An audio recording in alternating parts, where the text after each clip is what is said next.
கடந்த பிப்ரவரி 20ஆம் தேதியிட்ட விடுதலையில் வந்துள்ள தலையங்கம்.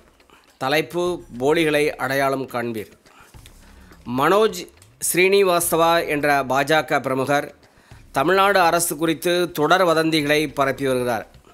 17/2/2024 அன்று சமூக வலைதளத்தில் 2017ஆம் ஆண்டு உத்தரப்பிரதேசத்தில் காவல்துறை அதிகாரியை பாஜக பிரமுகர் தாக்கிய பழைய காணொலியை தமிழ்நாட்டில் நடப்பதை போன்று பகிர்ந்துள்ளார்.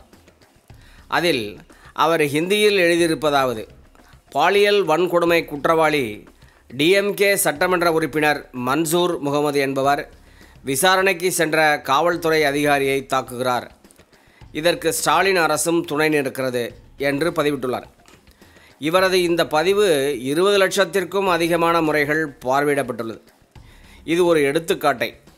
இதுபோன்று திராவிட முன்னேற்றக் கழகம், முதலமைச்சர் மு.க. ஸ்டாலின், இளைஞர் நலத்துறை அமைச்சர் உதயநிதி ஸ்டாலின் போன்றோர் குறித்து ஆயிரக்கணக்கான போலி செய்திகள், படங்கள், வீடியோக்கள் பாஜகவினரால் வட இந்தியாவில் ஹிந்தி மொழியில் தொடர்ந்து பரப்பப்பட்டு கொண்டிருக்கிறது.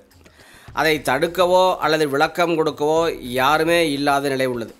கடந்த ஆண்டு தமிழ்நாடு, பீகார் மாநிலத்திற்கும் இடையே பெரும் கலவரத்தை உருவாக்க முயன்ற மனிஷ் கஷ்யப் என்ற நபர் கைது செய்யப்பட்டு சிறையில் அடைக்கப்பட்டார். ஓராண்டாக மதுரை சிறையில் இருந்து பின்னர் பீகார் சிறைக்கு மாற்றப்பட்டார். இந்த நிலையில் நிதிஷ்குமார் பாஜக ஆதரவோடு முதலமைச்சரானதும் அவரை பிணையில் விட்டுவிட்டனர். அவர் தினசரி முக்கிய தொலைக்காட்சிகளில் தமிழ்நாடு குறித்து மோசமாக பேசி வருவது குறிப்பிடத்தக்கது.